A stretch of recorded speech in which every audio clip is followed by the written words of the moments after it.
최근 아들의 무면허 음주운전, 경찰관 폭행으로 곤혹을 치르고 있는 장제원 의원. 결국 윤석열 캠프 총괄실장 자리에서도 내려오게 됐는데요. 아들의 음주운전, 폭력 문제는 이번이 처음이 아니어서 여론의 질타도 더욱 거셉니다. 그런데 사실 자식 때문에 고개를 숙여야 했던 정치인은 장제원 의원이 처음은 아닌데요.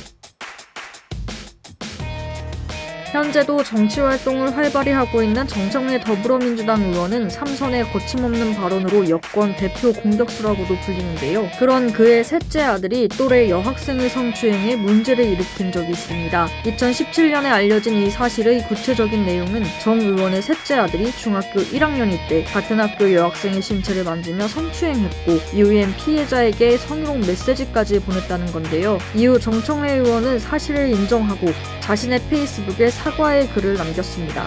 사과문에는 아이는 자신이 한 일이라는 사실을 바로 밝히고 피해 학생에게 찾아가 직접 사과했다며 다시는 이와 같은 일이 발생하지 않도록 각별히 노력하겠다고 밝혔습니다.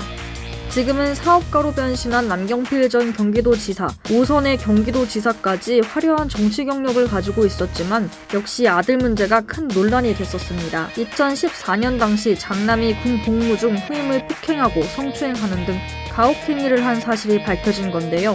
당시 윤일병 사건 등으로 군 문제가 이슈가 되었던 시기라 논란은 더욱 컸습니다. 이에 남 전 지사 역시 대국민 사과를 발표하고 아들은 징역 8개월에 집행유예 2년을 선고받았는데요. 그런데 문제의 장남은 여기서 멈추지 않습니다. 군폭력 사건 이후 3년 만인 2017년에는 마약 투약 혐의로 체포된 것인데요. 이때엔 징역 3년에 집행유예 4년을 선고받았습니다. 정확히 이 때문이라고 꼬집어 말할 수는 없지만 이후 남경필 전 지사는 경기도지사 재선에 실패했고 정계를 은퇴해 사업가로 새로운 길을 걷고 있습니다.